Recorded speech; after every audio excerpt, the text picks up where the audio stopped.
5 वर्षामध्ये अतिशय चांगलं नवापूर शहरामध्ये कार्य केलेलं आहे, खूप असा निधी आणलेला आहे। पण मागचे जे उमेदवार होते, जे नगरसेवक म्हणून निवडून आले होते, त्यांनी कशा पद्धतीने काम केलेलं आहे आपण सर्वांना ज्ञात आहे। आपण कोणावर टीका टिप्पणी करण्यासाठी आलेलो नाही। दादांनी जेव्हा मला उमेदवारी दिली तर उमेदवारी देताना मला फक्त एवढंच सांगितलं की आपल्याला नवापूर शहराचा चेहरा मोहरा बदलायचा आहे आणि त्याच्यामुळे त्यांनी एक सुशिक्षित एक प्राचार्य पदासारखा उमेदवार दिला। खूप असे उमेदवार होते, पण दादांनी खूप विचार करून मला ही उमेदवारी दिलेली आहे। मी इथं जेवढे जमलेले सर्व मतदार बंधू भगिनींना एवढंच विनंती करेल की आम्ही फक्त विकास हा आमच्या समोर एक दृष्टिकोन आहे आणि नवापूर शहराची जी वाताहत झालेली आहे ती वाताहत आम्ही कमी करण्याचा आम्ही प्रयत्न करणार आहोत। माझं विजन आहे, मी दिवस रात्र एक करून मी नवापूरकरांची सेवा करणार आहे। मी तुम्हाला विनंती करायला आलो आहे की तुम्ही मला मतरूपी आशीर्वाद द्या आणि पूर्ण पॅनलला निवडून द्या की जेणेकरून आम्हाला तिथं चांगल्या पद्धतीने काम करता येईल।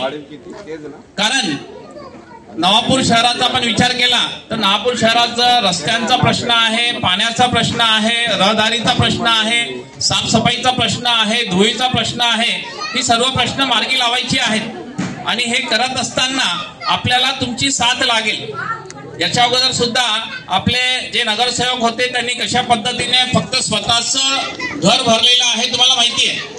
तर आपल्याला तसं न करता इथं आता दादांनी जेवढे उमेदवार दिलेले सगळे सुशिक्षित उमेदवार दिलेले आहेत, चांगले चेहरे दिलेले आहेत। मी तुम्हाला विनंती करतो की तुम्ही काँग्रेस पक्षाचे जेवढे उमेदवार असतील, गावामध्ये तुमचे जे नातेगोते असतील, तुमचे मित्रमैत्रिणी असतील, जे संबंधित असतील, त्यांना सगळ्यांना विनंती करा की काँग्रेस पक्षाच्या हाताच्या चिन्हावर बटन दाबून भरपूर मतांनी पूर्णचे पूर्ण पॅनल हे निवडून द्या आणि आम्हाला नवापूर शहराची सेवेची संधी द्या।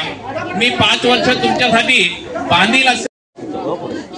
प्रभाग क्रमांक 9 मध्ये जी आज कॉर्नर सभा होत आहे, बोलण्यासारखं तर फार आहे, 1-1.5 तास लागून जाईल, परंतु जेव्हा 30 तारखेला मीटिंग राहील तेव्हाच बोलू।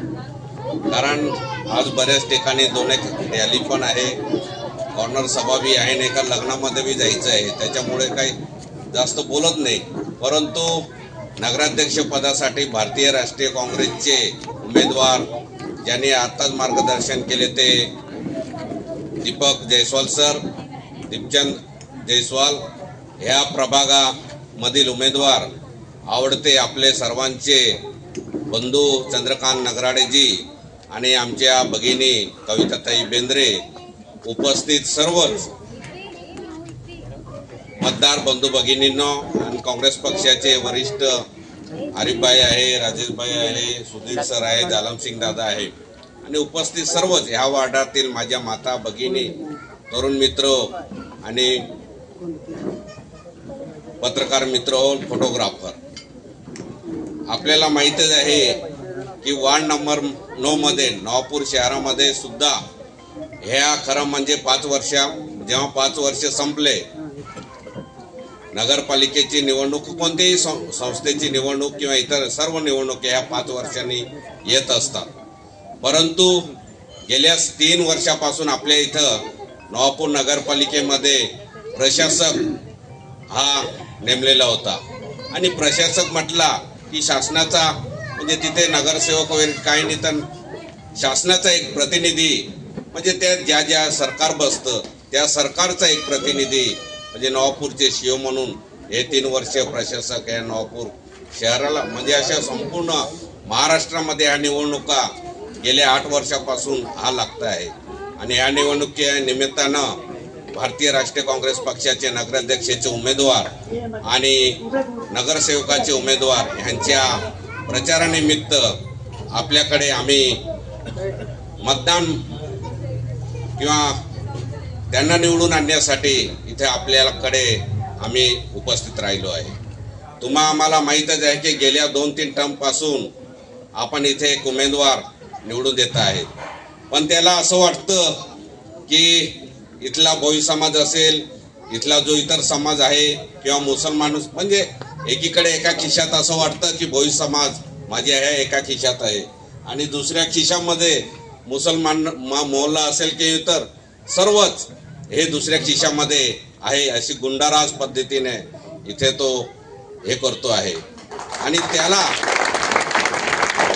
2 तारखेला मतपेटीतून उत्तर आम्हाला द्यायचं आहे की तुझा हा वार्ड मालकीचा नाही आहे, हा सामान्य मतदारांचा, सामान्य गरीब माणसाचा आहे. त्याच्यामुळे आपल्याला 2 तारखेला ते दाखवून द्यायचं आहे. ह्या वार्डामध्ये खरं म्हणजे फार कामं करण्यासारखे होते. आदरणीय म्हणजे स्वर्गीय लालजीभाऊ होते, त्यांनी सुद्धा त्यावेळेस 80 लाखाचं समाज मंदिर ह्या वार्डासाठी मंजूर केलेलं होतं आणि नंतर एस्टिमेट जवळपास 1,20 लाखापर्यंत गेलं. परंतु त्यावेळी ह्याच लोकांनी विरोध केला त्या कामाला आणि ते काम आता होतं आहे. परंतु ते कामाची किंमत तुम्ही बघितली असेल की 35 लाख आहे आणि काम 1000 स्क्वेअर फुटाचं असेल. म्हणजे आज आपण घर बांधतो त्याची किंमत सुद्धा 1000-1200 रुपये स्क्वेअर फुटाने पकडली तर 12 लाखाचंच काम होतं आणि इतर पैसे गळप करायचं काम ते करणार आहे. तुम्ही आज प्रत्यक्ष बघाल तर आंबेडकर चौकामध्ये जे बांधलं जात आहे ते म्हणजे 35 लाखाचं आहे. तुम्ही बघितलं तर 35 लाखाचं ते काम सुद्धा नाही. म्हणजे असे असंख्य रस्त्यांची परिस्थिती सुद्धा वाईट आहे. आपण इथे नेहमी म्हणतो की आंबेडकर पुतळ्यापासून तर हायवे पर्यंत हा रस्ता दुसऱ्या ठेकेदाराच्या नावाने म्हणजे घेतला आणि स्वतः काम केलं त्याने, त्याच्यात सुद्धा 1 वर्ष सुद्धा झाला नाही. ते म्हणजे असे रस्ते 1 वर्ष सुद्धा टिकले नाही. तुम्ही नेहमी ये जा करतात, आता रस्त्यावर पाणी टाकताय त्यामुळे धूळ कमी आहे, परंतु असे असंख्य आणि नेहमी सांगतात की ह्यांनी काय केलं. नवापूर शहरामध्ये रस्ते धूळ ह्या लोकांनी, आम्ही रस्ते मंजूर करायला आले, गटारी मंजूर करायला आल्या, सगळे म्हणजे छोटे छोटे लहान ब्रिज असतील. नवापूर शहराला लागत जो मोठा आता ब्रिज झाला लोहंडाचा, आता विपिनभाई चोखावाले यांच्या दाल मिल मधला जो एक पूल आहे तो सुद्धा तयार होतो आहे. या गेल्या होणाऱ्या 3-4 महिन्यामध्ये सुद्धा तो पूल होऊन जाईल. आणि नंतर आम्ही एक लक्ष केले आहे की दळणवळण जवळ यावं नवापूर शहरासाठी, म्हणून नवापूर जे रेस्ट हाऊस आहे तिथे फार ब्रिटिश कालीन तुम्हाला माहित आहे तो पूल तो सुद्धा आम्ही नव्याने मंजूर करून देणार आहोत. म्हणजे असंख्य कामं आम्ही विकासात्मक कामं या नवापूर शहरामध्ये, आता आपण सोलर लाईट असतील, स्ट्रीट लाईट असतील, हे सर्व मी आमदार झाल्यापासून आपण बघत आला असाल की तिथे आम्ही म्हणजे नवापूर शहरामध्ये जे सुद्धा लाईट गेल्यावर सोलर लाईट चालतात ते सर्व म्हणजे माझ्या प्रयत्नातून झालेले आहे. परंतु कधी मी गवगवा केलेला नाही. आपल्या नवापूर शहरामध्ये फार अतिक्रमण म्हणजे घरं आहे, पण निश्चितपणे मी तुम्हाला ग्वाही देतो की जिथे जिथे आपले हेच नाही परंतु काळंबा असतील, लहान चिसपळा असेल, लोयंडा म्हणजे करंजी आवार असेल, तिनटेंबा असेल, लालबारी असेल, काकरपड्या किंवा शहरामध्ये जे काही इतर असतील ते निश्चितपणे रेग्युलाइज म्हणजे आपण नियमानुकूल करून ते निश्चितच आपण भविष्यामध्ये जे गरीब लोक आहे त्यांना घरकुलं सुद्धा PM म्हणजे पंतप्रधान घरकुल योजना असेल, आदिवासी बांधवांसाठी शबरी घरकुल योजना असेल आणि इतर समाज बांधवांसाठी गृहनिर्माण सोसायटी म्हणजे गृहनिर्माण खातं आहे त्यामार्फत घरकुलं सुद्धा मंजूर करून देण्याचा आपण प्रयत्न करू. ह्या वार्डामध्ये कारण नवापूर शहरामध्ये सर्व जाती सलोख्याचे लोक, हिंदू असेल, मुस्लिम असेल, ख्रिश्चन सर्व जाती सलोख्याने राहतात आणि इथे प्रचंड असं दहशत नवापूर शहरामध्ये केली जाते आहे. त्या दहशतीमध्ये कोण म्हणजे आहेत, त्या दहशतीमध्ये त्या भीतीमध्ये आपण जे भयाखाली वावरत आहे त्याचा मास्टर माइंड कोण आहे हे आम्ही बघितलं गेलं पाहिजे. आपण बघतो आहोत इथे शंकर भगवानचं मंदिर सुद्धा बांधलं आहे. त्या मंदिरासाठी 15 लाख जवळपास मंजूर झाले होते, परंतु त्या 15 लाखाचा तुम्हाला सर्व गरीब माणसाला वाटतं किंवा मुसलमान बांधवाला वाटतं की कुठेतरी आपण म्हणजे देवाकडे जेव्हा जातो म्हणजे मस्जिद असेल किंवा आपण हिंदू धर्माचे लोक असतील मंदिरात जातो, आपण देवदर्शनासाठी म्हणजे तिथे मंदिर बांधण्यासाठी देणगी देत असतो आणि त्या देणगीतून त्या म्हणजे आपण सर्वांनी 15 लाखापर्यंत जवळपास म्हणजे रक्कम गोळा केली होती आणि त्या 15 लाखाचा सुद्धा हिशोब देत नाही आणि जे हिशोब मागायला गेले तर त्यांच्यावर दादागिरी केली जाते. परंतु अशी दादागिरी आता आपल्याला खपून घ्यायची नाही. पतपेढीमधले सुद्धा पैसे असतील करोडोने, स्वतः लाखोने, या राजूभाई, स्वतः लाखोने म्हणजे लाखो रुपयाच्या गाड्यांनी, 40-50 लाखाच्या गाड्या असतील, करोडोने बंगले असतील, ते बांधून राहिले. तुम्हाला सगळ्यांना माहीत पाहिजे एक कस काय एवढे म्हणजे कस काय हे आले. तर प्रत्येक पतपेढीमधून सुद्धा सामान्य गरीब माणसाचे कोणाचे 4 लाख असतील, 5 लाख असतील, कोणी तक्रार तरी द्या. कोणी एखाद्या माझ्या बंधू आई भगिनीने आमच्याकडे साधी तक्रार दिली तरी आम्ही ते निश्चितपणे पैसे मिळवून देण्याचा आपल्याला प्रयत्न करू. ते आमच्याकडे भरपूर आयुधे असतात. महाराष्ट्र विधानसभाच्या सदस्याला तारांकित प्रश्न असतील, लक्षवेधी असतील, इतर भरपूर आयुध आहे. त्यामार्फत सरकारकडे मागणी करून ती चौकशी लावून आपण निश्चितपणे पैसे मिळवून देऊ. हे काय मला कोणीतरी सांगितलं की एका विद्यार्थ्याला भाडं नव्हतं 26 म्हणजे त्याच्या पतपेढीमध्ये लाखो रुपये ठेवलेले, परंतु कुठेतरी परीक्षा देण्यासाठी त्याला 2600 रुपये लागत होते, परंतु ते 2600 रुपये त्या मुलाला दिलेले नाही. म्हणजे त्याला बिचाऱ्याला परीक्षेला जाता नाही. असे असंख्य म्हणजे जे आपल्या ह्या प्रभाग 9 मध्ये दबावाखाली भीतीपोटी कोणीतरी आवाज उठवला पाहिजे. तुम्ही आवाज उठवा, तुमच्या पाठीशी आम्ही भक्कमपणे उभे राहू आणि तुम्हाला पूर्ण सपोर्ट करू हे आपल्याला अभिवचन देतोय. परत आपल्याला वेळ म्हणजे मला झाले म्हणजे वेळ तर भरपूर आहे, परंतु 2-3 ठिकाणी रॅली आहे, तिथे बोलायचं आहे. विकासात्मक आम्ही काय काम केलेलं आहे ते सुद्धा सांगण्यासारखं भरपूर आहे आणि काय करणार आहे ते सुद्धा सांगणार आहे. आता आपल्याला माहित आहे की नगराध्यक्ष पदासाठी सुद्धा मी बरेच रिक्षामध्ये ऐकतो की जयंत जाधव नवापूरचा आधार. कसला आधार? आपण काय एवढे निराधार आहोत का? जो माणूस उदरनिर्वाहासाठी आपल्या नवापूर शहरामध्ये येतो आणि ते आपल्याला सांगता का आधार आहे. आपण एवढे निराधार नाही. आपण सुद्धा ते नंतर बोलू. तर आपण एवढं लक्षात असू द्या की आपला उमेदवार जो आहे स्थानिक आहे, सगळ्याच भाषा बोलणारा आहे. म्हणजे ऐराणी असेल, आदिवासी असेल, इंग्लिश असेल, मराठी असेल, हिंदी असेल, गुजराती असेल, असा सुशिक्षित उमेदवार भारतीय राष्ट्रीय काँग्रेसने दिलेला आहे. कधीही जा तुम्ही. आता लोक काही टीका करतील की प्राचार्य आहेत का, कस काय टाइम देतील. आम्ही त्यांना सांगून देऊ की प्राचार्य 1-2 वाजता कॉलेज सुटलं की ते माझ्या आई बहीण नवापूरच्या जनतेच्या लोकांसाठी तुम्ही पूर्ण वेळ द्या. म्हणजे तुम्हाला प्रत्येक वेळी, कारण अधिकारी सुद्धा दुपारूनच येत असतात आणि पूर्ण वेळ ते निश्चितच देतील. तर असा सुशिक्षित उमेदवार भारतीय राष्ट्रीय काँग्रेसने दिलेला आहे. त्याच्या पाठीशी आपण भक्कमपणे उभे राहा. आणि जे दहशतीखाली म्हणजे तुम्ही विचार केला नसेल की इथले गटारी सुद्धा अतिशय म्हणजे खूप खराब झालेले आहे. त्यांच्या परिस्थिती वाईट आहे. इथल्या जी शौचालयाची अवस्था असेल ती सुद्धा बोगस झालेली आहे. नवापूर शहराची साफसफाई आपण म्हणतो ज्या नाशिककडच्या ठेकेदारात दिला होता, तो ठेकेदार सुद्धा यांचा पार्टनर होता. आणि दरवर्षी म्हणजे जेव्हा टेंडर निघतं तेव्हा नगरपालिकेला दबाव टाकायचे की 100 टेंडर दिले पाहिजे शिंदे म्हणून. असं दरवर्षी आपण टेंडर भरतो, दरवर्षी नवीन ठेकेदार पाहिजे, परंतु त्यांची मोनोपॉली झाली आणि ते संपूर्ण आपण नवापूर शहरामध्ये बघतो आहे की नवापूर शहरामध्ये जी साफसफाई झालेली नाही. खरं कारण तर यांचंच आहे. तो तुम्हा सर्व माझ्या माता भगिनींना, तरुण मित्रांना, वडीलधारी मंडळींना विनंती करतो की येणाऱ्या 2 तारखेला आपण काँग्रेस पक्षाचं जे चिन्ह आहे हाताचा पंजा, त्या पंजाच्या चिन्हावर सौ कविताताई बेंद्रे, श्री चंद्रकांतजी नगराडे आणि नगराध्यक्ष पदाचे उमेदवार प्राध्यापक पण आहे, डॉक्टर बी आहे, असे सुशिक्षित उमेदवार दीपक जयस्वाल सर यांना प्रचंड मताने निवडून द्या. सगळे आम्ही वार्डामध्ये आज भारतीय राष्ट्रीय काँग्रेसने 11 वार्ड असतील आणि एक नगराध्यक्ष, सगळे सुशिक्षित नवीन चेहरे दिलेले आहे आणि सगळ्यांना कोणत्याही उमेदवारावर साधा डाग सुद्धा लागले नाही असे उमेदवार. आता आमच्या राजू सोनी आहे, यांच्या भगिनी त्यांची मुलगी आहे, त्या सुद्धा वकील आहे, वार्ड नंबर 3 मध्ये उभे आहे. म्हणजे सगळे जवळपास तरुण आणि सुशिक्षित चेहरे आम्ही दिलेले आहे.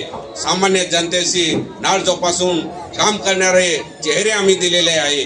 त्यांना निवडून द्या एवढीच विनंती आग्रहाची करतो आणि इथेच थांबतो. जय हिंद, जय भारत, जय महाराष्ट्र.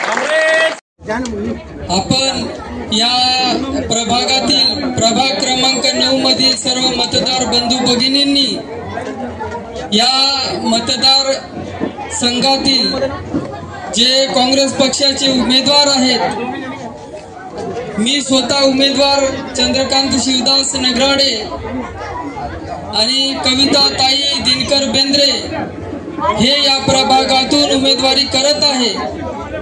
तरी आपले सर्वांचे बहुमूल्य मत येणाऱ्या 2 तारखेला आम्हाला देऊन प्रचंड मतांनी निवडून द्यावे अशी मी आपल्याला विनंती करतो. आज जे या प्रभागातून निवडून येणारे जे उमेदवार आहेत त्यांनी या प्रभागाचा जो विकास साधायचा होता तो साधलेला नाही. अशा बऱ्याचशा घटना आहेत. आज मला थोडं हसू सुद्धा आलं. त्यांनी त्या प्रचार सभेमध्ये बोलत फिरत आहेत तर ते असं म्हणतात की आमच्या प्रभागामध्ये जाऊन बघा मी काय काय विकास केलेला आहे, माझ्या प्रभागात बघा काय विकास केलेला आहे. तर मी माझ्या बंधू भगिनींना विनंती करतो की हा असा विकास होतो. संडास खाऊन गेले, रोड खाऊन गेले, गटार खाऊन गेले, सर्वच खाऊन गेले, पतपिढी खाऊन गेले, याला विकास म्हणतात का? की इथला जो सामान्य गरीब माणूस आहे, जो मोलमजुरी करतो, तो आपलं ऊन वारा पाऊस आपला अंगावर घेतो आणि त्यांनी जमा केलेला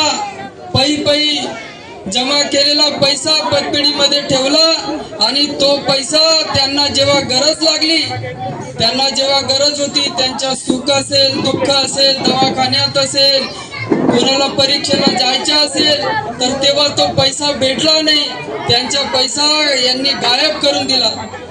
आता मी म्हणतो जो उमेदवार असतो, जो आपलं प्रतिनिधित्व करतो, प्रभागातून निवडून येतो, त्या माणसावर तो चारित्र्यवान असला पाहिजे, तो चांगला असला पाहिजे, समाजाचं काम करणारा माणूस असला पाहिजे, समाजाला पुढे घेऊन जाणारा माणूस पाहिजे.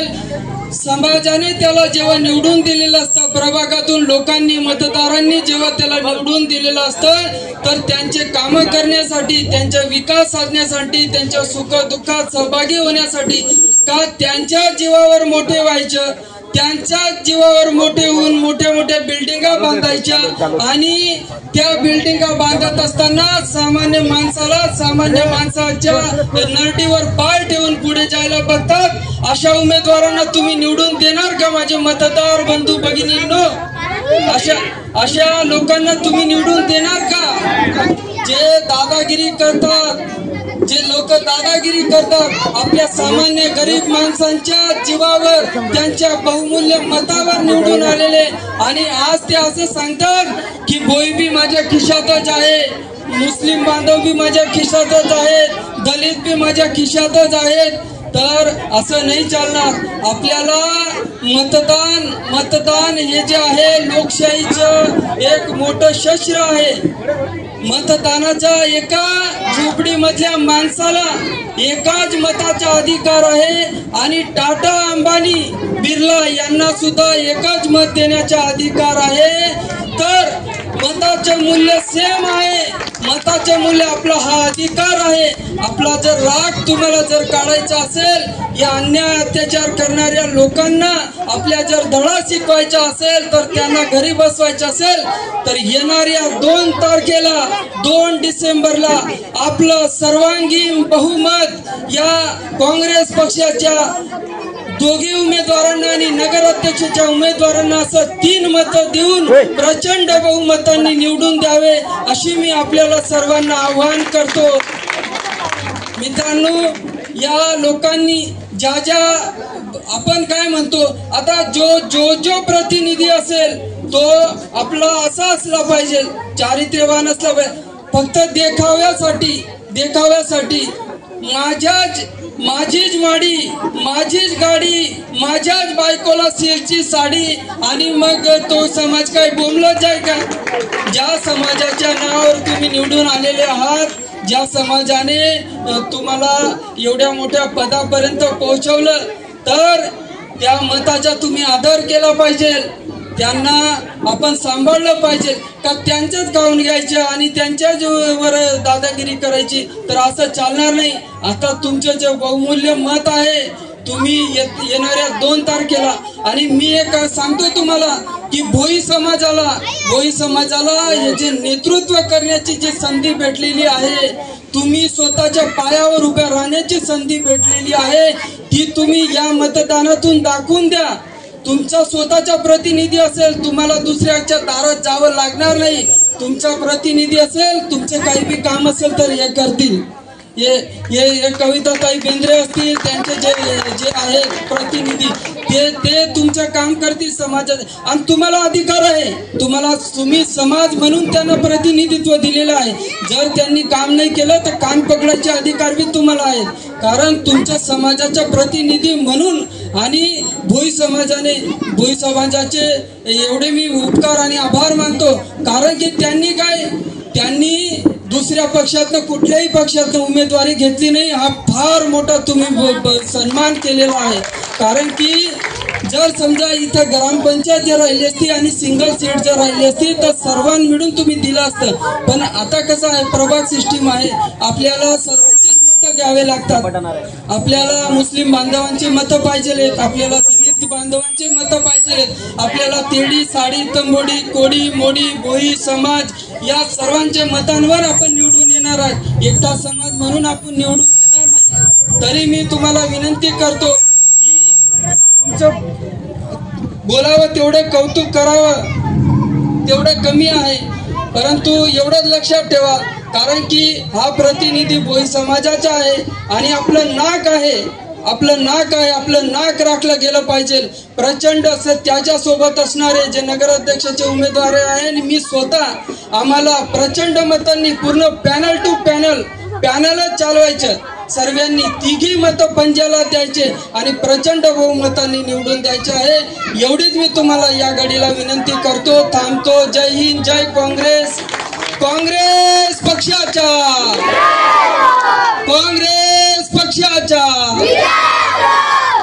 राह में खतरे भी है लेकिन ठहरता कौन है, राह में खतरे है लेकिन ठहरता कौन है, मौत कल आती है आजा जाए डरता कौन है, और तेरी लश्कर के मुकाबिल मैं अकेला हूँ मगर फैसला मैदान में होगा मरता कौन है. जय हिंद. चंद्रकांत दादा नगराळे, कविता दिनकर बेंद्रे, मगाशी दिंगू सर म्हणाले, आवाज नाही दे, आवाज नाही राहणार, आवाज बंद झालाय. मगाशी दीपू सर म्हणाले, राजभाई तुम्हाला भाषण ठोकायला यायचे. खरोखर म्हणायला गेलं तर मला भाषण ठोकता येत नाही. मी गावाची कळकळ व्यक्त करू शकतो आणि समाजातली जी दुविधा आहे ती सांगू शकतो, त्याच्यासाठी मी आलेलो आहे. गेल्या 8 वर्षापासून कोणी सांगत असेल की काँग्रेसच्या एका हाती सत्ता होती, परंतु काँग्रेसच्या हाती सत्ता नव्हती, एका व्यक्तीच्या हातामध्ये सत्ता होती. गेल्या पंचवर्षीला जी सत्ता आलेली होती त्या एका व्यक्तीला जनादेश दिलेला होता आणि त्या व्यक्तीला आव्हान देऊन, इथं त्याच्या लागणीला मान देऊन आपण मेंबर्स निवडून दिलेले होते. परंतु त्याच्यानंतर गावामध्ये काही काम त्या व्यक्तीने करून घेतलेलं नाही.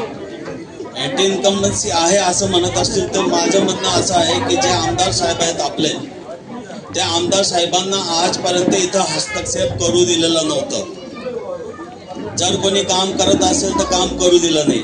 5 वर्ष गेल्यानंतर 3 वर्षापासून प्रशासक बसलेला आहे. प्रशासक बसलेला असताना भारतीय जनता पार्टीने किंवा विरोधी पक्ष नेत्यांनी कोणाच्याही हितासाठी काही काम करून घेतलेलं नाही.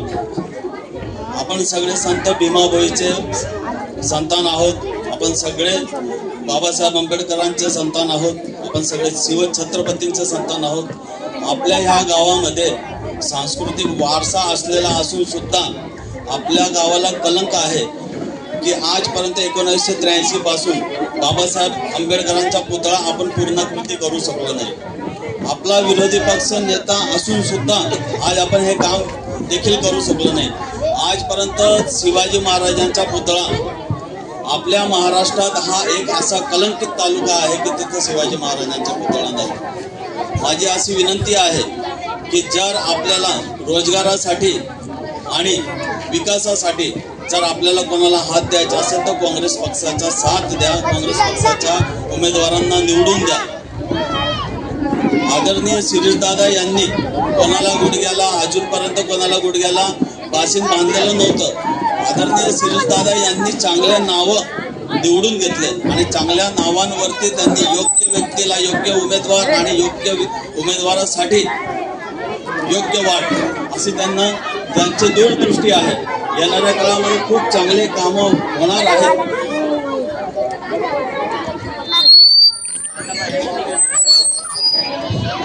काँग्रेस पक्षाच्या माध्यमातून आपण खूप चांगले कामं करणार आहोत। शिरीषदादांची दूरदृष्टीचा बघून घ्या। भारतीय जनता पार्टी एका दारूवाल्याच्या मांडीवर जाऊन बसणार होती आणि राष्ट्रवादी पार्टी यांनी घराचाच मॅनेजर उमेदवार दिलेला आहे। म्हणून आपण जेवढे मेंबर्स दिले, जेवढे उमेदवार दिलेले त्या उमेदवारांची कॅपेबिलिटी बघा, त्या उमेदवारांची क्षमता बघा आणि त्या उमेदवारांना साथ द्या।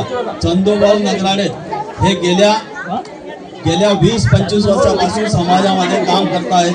चंदूभाऊ नगराळे यांना सगळा वारसा माहिती आहे, सांस्कृतिक माहिती आहे, भौगोलिक माहिती आहे, इतिहास माहिती आहे आणि आदरणीय ताईसाहेब हे सुद्धा सेवेकरी आहे, चांगला कामं करू शकतात। आपल्या गल्लीतले आणि आपल्या हक्काच्या माणसं निवडून द्याल असे मी तुम्हाला सगळ्यांना विनंती करतो आणि पंजाचे तिघं बटन दाबून पंजाला विजय कराल आणि नगर अध्यक्ष आपला बनवाल असे मी काँग्रेस पक्षाच्या माध्यमातून विनंती करतो। जय हिंद, जय श्रीराम। उपस्थित असलेले सन्माननीय उमेदवार काँग्रेस पक्षाने अतिशय निवडून अशा व्यक्तींचं निवड केलेली आहे की आपण अशा व्यक्तींना डोळे मिटून सुद्धा मतदान करू शकतो। एवढे सुशिक्षित आणि आपल्या सुखदुःखामध्ये जे केव्हाही कामाला येतील असे सर्व ह्या प्रभागामधील उमेदवार आहेत। आपण नगराध्यक्ष या पदाचे उमेदवार बघितले तर अत्यंत सुशिक्षित असे उमेदवार, उच्च शिक्षित पण शिस्तबद्ध आणि जनसेवेचा वसा घेतलेले आपले जयस्वाल सर। तदनंतर चंद्रकांत नगराळे भाऊंना नेहमी आतून असं मत असतं की आपण समाजासाठी, आपल्या वार्डासाठी, आपल्या प्रभागासाठी काहीतरी करावं, अहोरात्र तो विचार करत असतात। आणि निश्चितच आपण या कार्यक्रमानिमित्त सांगू शकतो की जर आपलं बहुमोल मत आपण यांना दिलं, जर निवडून आणलं तर निश्चितच ते आपल्या या समाजसेवेसाठी बांधील राहतील। तीन क्रमांकाचे उमेदवार आहेत कविता दिनकर बेंद्रे। या नवापूर भोई समाजासाठी स्वर्गीय दिनकर अण्णा बेंद्रे यांनी केलेला प्रयत्न, आपल्या समाजाचा विकास कसा होईल, आपला समाज पुढे कसा येईल, फक्त समाजासाठीच नाही तर त्यांनी उभ्या आयुष्यामध्ये या काँग्रेस पक्षाला पुढे नेण्याचंच काम केलेलं आहे। सर्वसामान्यांच्या सुखदुःखामध्ये अण्णा हे सामील होत असायचे। तर त्यांच्या सुविद्य पत्नी कविताताई यांना आणि आपल्या प्रभागामधील सर्व काँग्रेसचे उमेदवार यांना 2 तारखेला काँग्रेसच्या पंजाच्या चिन्हाच्या समोर बटन दाबून आपण या उमेदवारांना प्रचंड मतांनी विजय कराल अशी सर्वांच्या मते आपण अपेक्षा या कार्यक्रमानिमित्त व्यक्त करूया। तर आपण या कार्यक्रमाचा हा छोटेखानी कार्यक्रम झाला। आपण सर्वजण आलात त्याबद्दल या प्रभागातर्फे उमेदवारांकडून आपले सर्वांचे मनपूर्वक आभार आणि कार्यक्रमाची सांगता येथे होते आहे असं मी जाहीर करतो। जय हिंद, जय भारत।